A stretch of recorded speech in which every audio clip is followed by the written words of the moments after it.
What do you think? Viva Juchitán. Yeah. I think you're a Juchiteca, right? Yeah, you have somebody here who is from Juchitán. So, well, talking about the themes, something that that I asked you to kind of pay attention is these different themes that are explored in the documentary. You know, one, it's what we call matriarchy and how they respond to that term. Right? The other is maybe issues of family, the relationship between, you know, the mother especially with the mushes and other members of the family, the husband, all of that. I guess my question is, how do you think this would be useful in some of the courses that some of you may teach for particular ages? I think, to me, this film is powerful as encouraging a self-understanding of gender and their place in family and society, and what can we learn from this particular society that may help us feel more comfortable and at ease with what we do, as, especially for teenagers. I think these things are more of a struggle. Right? Yes. Yeah, I teach in a school that has a very, very strong and present gay-straight alliance. I would like to have this film for them to see because, and also have a very, I don't know how to say this properly, but it's a very ethnically diverse community, but the gay-straight alliance tends to be white kids. And I think this would be very good for them to see and for our school because it's a very present, like I said, it's a present organization, very well respected. They do a lot of wonderful things, but there's some racial diversity missing from their presentations and things of that sort. If that makes any sense. So I think this film would be very good for our school. And, you know, beyond the issue of gender in terms of sexuality, transsexuality, and all of that, also the issue of gender, how comfortable women are in their own skin as women, right? And having to work or not work, how do they relate to their male counterpart, right? That's also another big theme, I think, in this segment. I think it's a really good ethnographic film. It covers, I really like it because it covers it's very comprehensive of life down there. I think sometimes we reduce someone to their religion. This is what all Muslims are like this, or all gay people are like this. So it reduces people to, let's look at the gay or Moshe people here, but it doesn't. It's like that's just one part of a very vibrant, rich, diverse culture. And this film shows all those aspects where the sexuality and gender is one part of that culture. So it's not sort of just like take it off to the side and stereotyped or whatever. So it's not a slice of this culture, but it is just part of the culture, right? It's one more aspect of culture and how it fits within that, right? And I think that's the beauty of this particular documentary, that it's dealing with different aspects of understanding gender in general, not just, you know, sexuality or whether you are gay or not, but gender in general, how male are relating to female, female relating to male, and the other, the range of whatever you think gender is. And the relationship also to the political economy of that particular society, right? I mean, the documentary touches up in terms of politics of Juchitán as a place in relationship to the rest of Mexico, internal politics, also the economy is a big thing, family issues, social relationships, social networks. That's another beautiful thing with this that maybe we can borrow actually for our own daily life, you know, like the concept of fiesta, right? How do they see fiesta? It's not a fiesta for the sake of having fun. It's a fiesta is basically something that you do so that you can strengthen your networks with the rest of people in your family and in society. And I think this is really well expressed in this documentary. What else?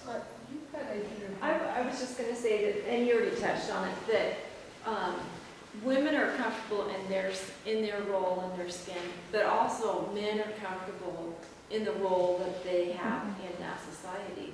So it's a two-way street. Yeah, absolutely. And I think that's also something important to share with either your students or other people, that there is no this ambivalence, like, or this struggle for power, right? It's like they both have power. And each of these sexes, let's call it that way, have their own role in that society, right? And there is no this pull and push for power. You got something. I was just going to connect it actually to a point Stephanie made during one of our language discussions about how, I can't remember, Stephanie, if it was one language family in particular that had so many more words for future generations and older generations than the contemporaneous present. And I just really connected that to men and women talking about their children. The woman who said she wasn't stingy, you know, that she put money away for her kids, and she was so proud that they were all successful and nourished educationally. And the father who returned to his family thinking about his children, and he was using the word abandonment, and he couldn't do that. And I just thought it was really beautiful to see that dedication to family structure and children. And thinking of the future, right? Like family is not just a present thing, what I do now, but what I do now, how it's going to impact the future of my grandchildren even, right? Because for what I'm giving to my children today. And that's, I think it has to do a lot with thinking of tradition, right? Tradition at all levels, education, money, buying a piece of land, different things, right? That are passed on to the next generation. Yeah. And just to piggyback on that, I love the part in the film about la gracia that each person has, finding that value and nurturing it, and the love and the humor woven into all of that. Just really a beautiful testimony to certain dimensions of culture that are shared, I think, not only among the Zapotecs, but other cultures as well within Mexico and beyond.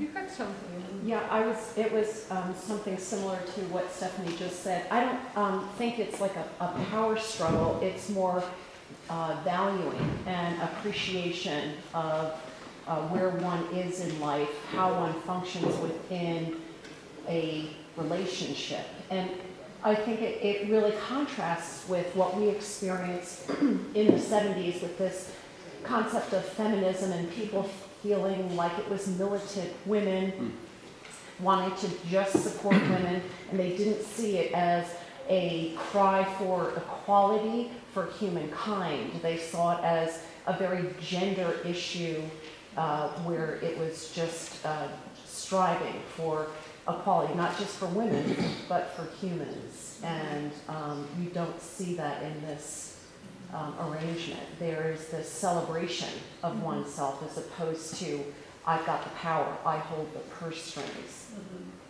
Yeah, no, and I think that's kind of the beauty of it, right? It's giving us a different, well, I don't know if it's radically different. I think that we have that through different social movements that we have been fighting in Western societies, but because we think differently about gender issues, about economic power, who brings the money into the home, which has been changing also in the US all the way from the 40s or 50s to how we do it now, where you have, if you really want to send your kid to college, you probably need two people working, right? So, but I think that we can integrate a lot of how they understand each person in the family and also in society. And it's the respect and value of both, right? And what you can bring to the table.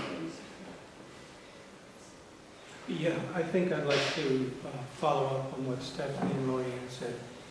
For me, this movie went beyond sexuality.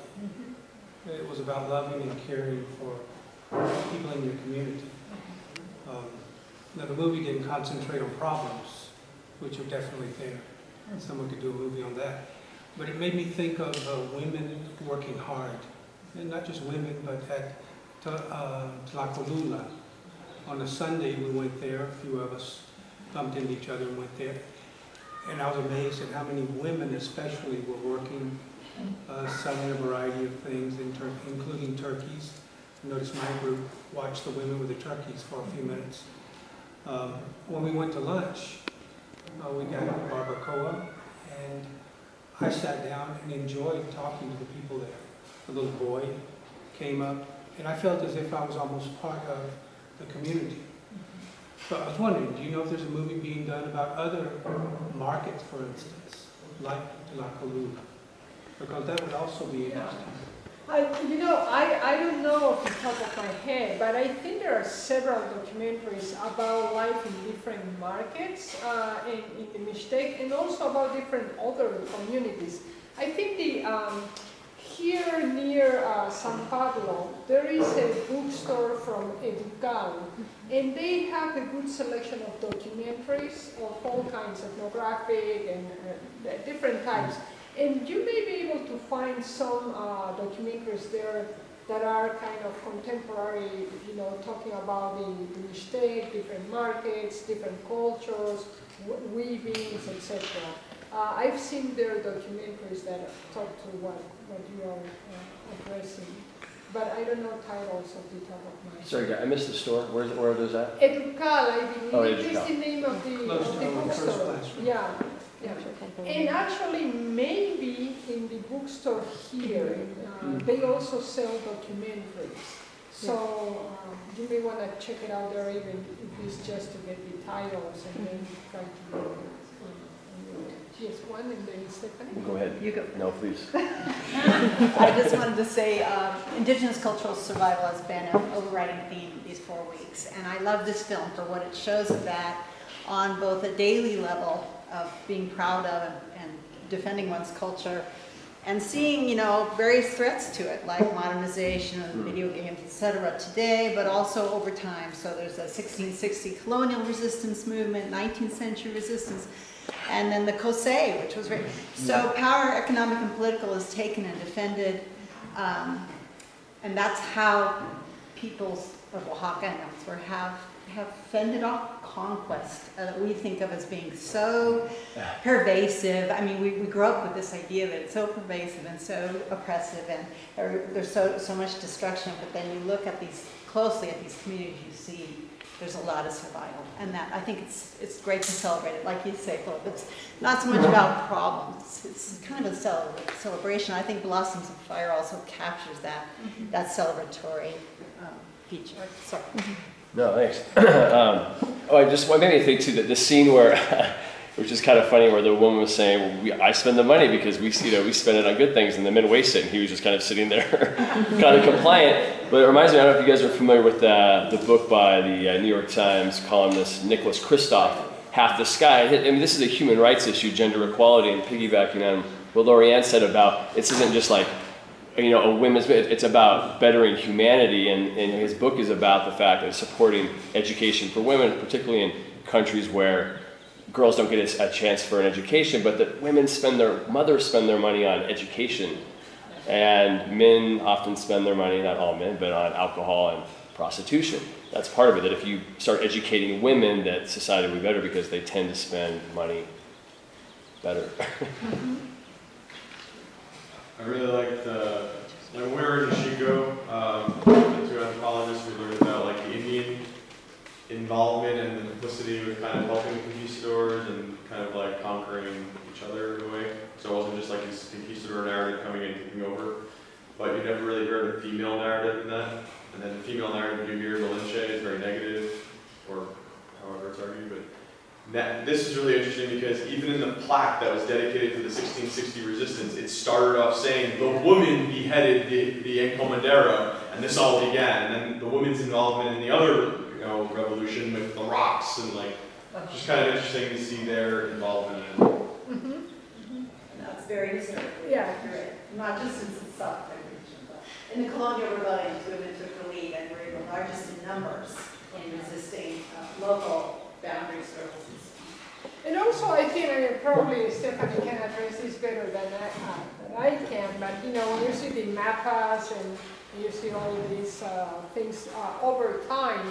You always see kind of the couple, this lineage of couple, women are always present. And the same size as Yeah. men. Oh yeah, it's not like men or, but no, it's like it's equally represented, in all of these. So that's very interesting to see that has, over time remains the same, despite the fact of, blending cultures and having, Hispanic presence, that remains the same. I love the choice of the filmmaker to start with the L article. Yeah. I thought that was really interesting just to say, like, the different approaches media might take. And if you would just read that article versus watching the whole film, it's a whole different story. Yeah. Yeah, and I mean, we've been talking a lot about media and how journalists or media in general could present things in different ways. And actually, I mean, the article of Elle, which I think is accessible online, you could read it.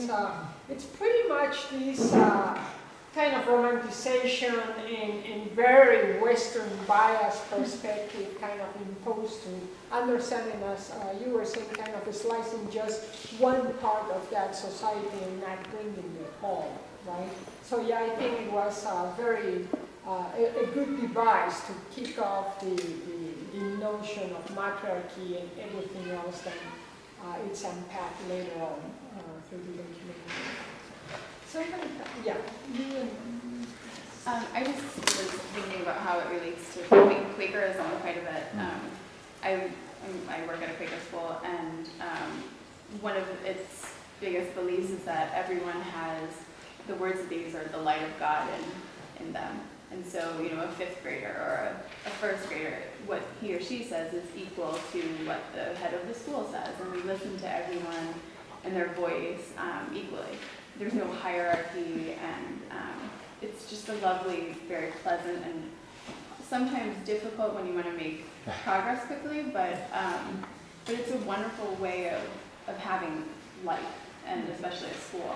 This movie just really resonated with me. It feels like Quakers having life in Mexico.